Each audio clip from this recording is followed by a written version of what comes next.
அமெரிக்க அரசியலில் தற்போது ஒரு மிகப்பெரிய புயல் வீசிக்கொண்டிருக்கின்றது.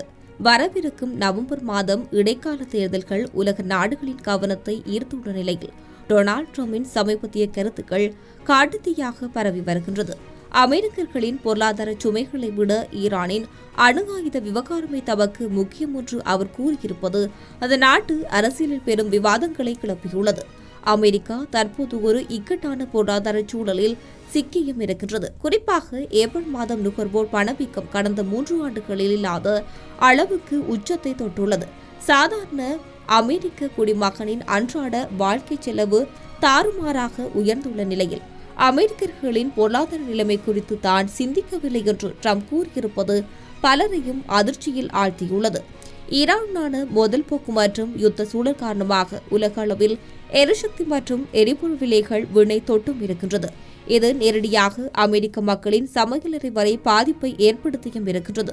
இத்தகைய சூழலில் ஒரு தலைவராக மக்களின் நிதி நெருக்கடியை போக்க வழி தேடுவதை விடுத்து ஈரான் விவகாரத்தில் மட்டும் பிடிவாதமாக இருப்பது விமர்சனங்களுக்கு உள்ளாகியும் இருக்கின்றது. ட்ரம்பின் இந்த தரப்பை பொறுத்தவரை அவர்களின் வாதம் மிகவும் தெளிவாக இருக்கின்றது. பொருளாதார கவலைகளை விட தேசிய மற்றும் உலகளாவிய பாதுகாப்பே முக்கியமானது என்பது அவர்களின் நிலைப்பாடு.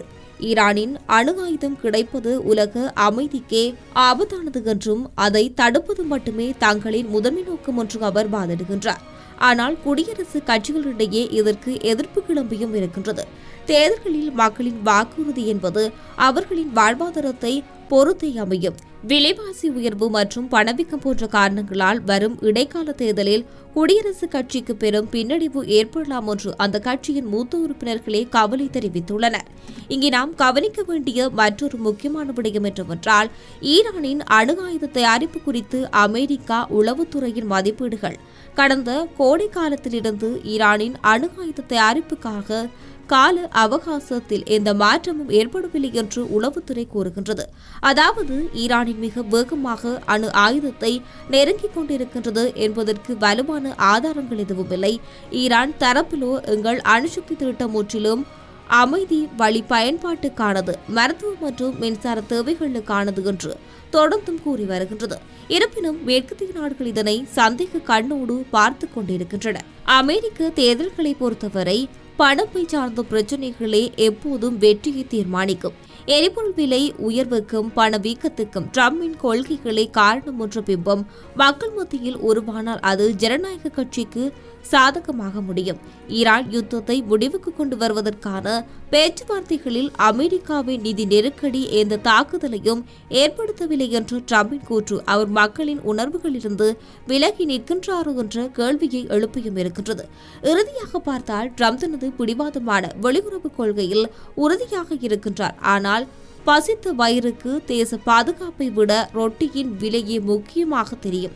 சர்வதேச அரசியல் ஒரு புறம் இருந்தாலும் உள்நாட்டு மக்களின் அதிருப்தியை சமாளிக்க தவறும் பட்சத்தில் நவம்பர் தேர்தல் முடிவுக்கு குடியரசுக் கட்சி ஒரு கசப்பான பாடமாக அமையக்கூடும். ஈரான் விவகாரத்தில் ட்ரம்ப் எடுக்கப் போகும் அடுத்த கட்ட நகர்வுகள் மற்றும் அது அமெரிக்க பொருளாதாரத்தில் ஏற்படுத்தப் போகும் மாற்றங்களை உலகம் உற்றுநோக்கிக் கொண்டு காத்துக்கொண்டு இருக்கின்றது.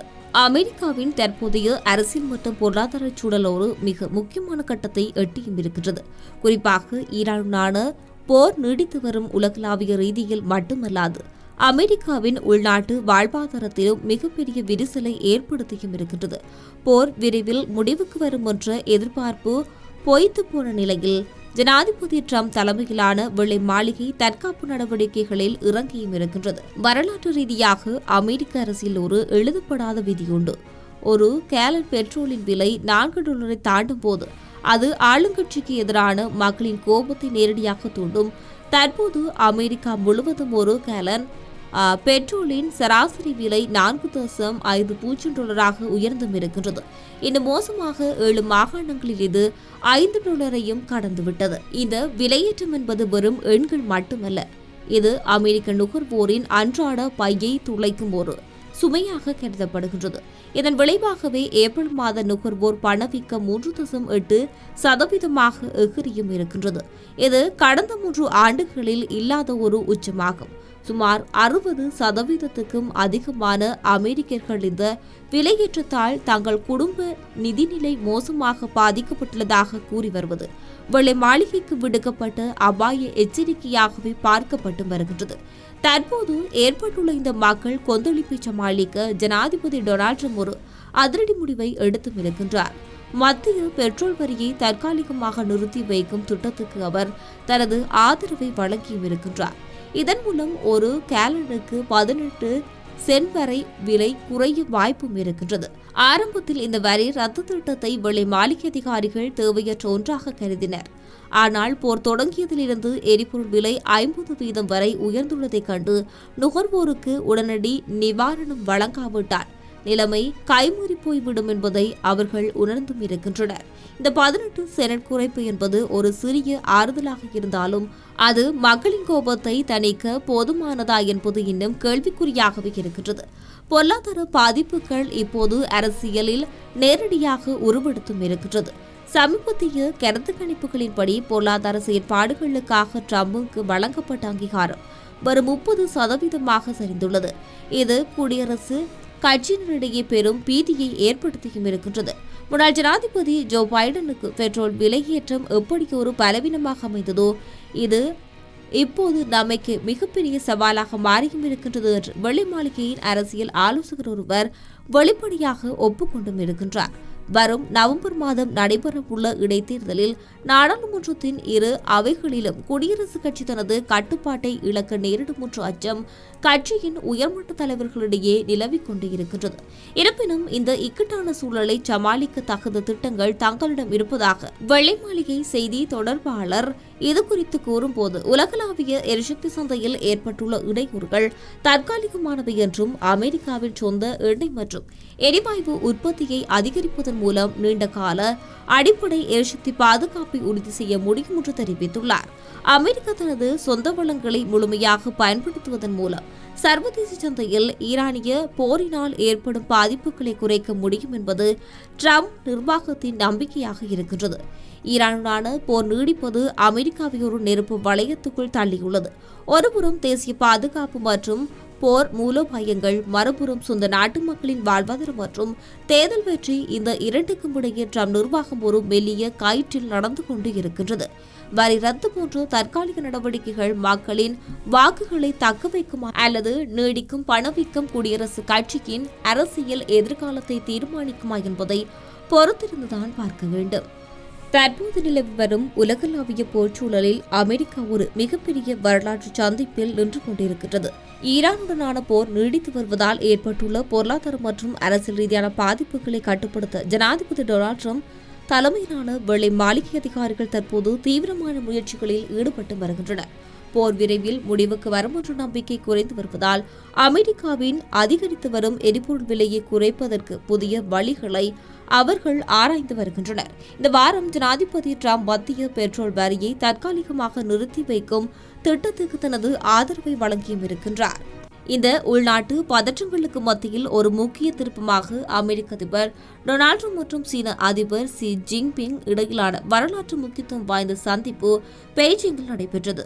இதில் இரு நாடுகளுக்கு மோதல் பாதையை தவிர்த்து பங்காளிகளாக செயற்பட வேண்டும் என ஷி ஜின்பிங் அழைப்பு விடுத்துள்ளார். பெய்ஜிங்கில் உள்ள great hall of the people வளாகத்தில் உற்சாக வரவேற்பை பெற்றுக் கொண்ட ட்ரம்ப் சீன அதிபருடன் மூடிய கதவுகளுக்கு பின்னால் உயர்மட்ட பேச்சுவார்த்தைகளை தொடங்கியுள்ளார். உலகளாவிய மோதல் சூழலை சுட்டிக்காட்டிய சீன ஜனாதிபதி வளர்ந்து வரும் ஒரு சக்தி ஏற்கனவே இருக்கும் வல்லரசுடன் மோதி போரில் முடிவதை தவிர்ப்பது புதிய உறவை உருவாக்க முடியுமா என்பது உள்ளிட்ட 3 முக்கியமான கேள்விகளை ட்ரம்ப் முன்வைத்தும் இருக்கின்றார். மேலும் 2020ஆம் ஆண்டு சீனா அமெரிக்க உறவுகளில் ஒரு வரலாற்று சிறப்புமிக்க மைல்கல் ஆண்டாக அமையும் என தான் எதிர்பார்ப்பதாகவும் ஷி ஜின்பிங் நம்பிக்கை தெரிவித்துள்ளார். ஈரானின் அணு ஆயுத தயாரிப்புகளுக்கான கால அவகாசம் மாறவில்லை என அமெரிக்க உளவுத்துறை கூறினாலும் ஈரான் போர் மற்றும் தைவான் விவகாரம் என பல முனைகளிலும் பதற்றம் நிலவி வரும் சூழலில் சீனாவின் இந்த பங்காளர் அழைப்பு சர்வதேச அளவில் பெரும் கவனத்தை ஏற்படுத்தியும் இருக்கின்றது. உலகளாவிய எரிசக்தி சந்தையில் ஏற்பட்டுள்ள இடையூறுகளை சமாளிக்க தகுந்த திட்டங்களை ஜனாதிபதி ட்ரம்ப் வைத்திருப்பதாகவும் அமெரிக்காவின் சொந்த எண்ணெய் உற்பத்தியை அதிகரிப்பதன் மூலம் எரிசக்தி பாதுகாப்பை உறுதி செய்ய முடியும் என்று வெள்ளை மாளிகை தரப்பில் கூறப்பட்டாலும் இந்த பெய்ஜிங் பயணமானது உலக பொருளாதாரத்திலும் பாதுகாப்பு சூழலிலும் எந்த மாதிரியான மாற்றங்களை ஏற்படுத்தும் என்பதை இனிவரும் நாட்களே தீர்மானிக்கும்.